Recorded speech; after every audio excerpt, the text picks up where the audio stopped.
তুমি এখানে কি করছো? হ্যাঁ, আবার ছাদে?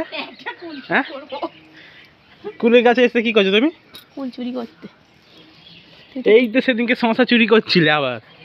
দেখো হাতের নাতে চোরকে ধরতে পেরেছি। এই দেখো, দেখাচ্ছ এই কুলগুলোকে চুরি করছে। এই যে কুলগুলোকে আমি গাছটাকে বসালাম, সরস্বতী পুজো না এলে আমি এখানে খেতে পাচ্ছি না, ছটফট করছি। আর উনি এখন প্রতিদিন ভাত খাওয়ার পরে এসে এই দেখো চোরটা এখানে কুলগুলোকে খালি এইসব কুলগুলো দেখতে পাচ্ছে, হয়ে গেছে কুলগুলো, কুলগুলোকে এসে খাচ্ছে।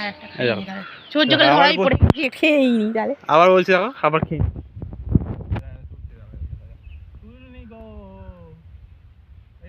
একটা চুল দেখে দেখো আর দুখানা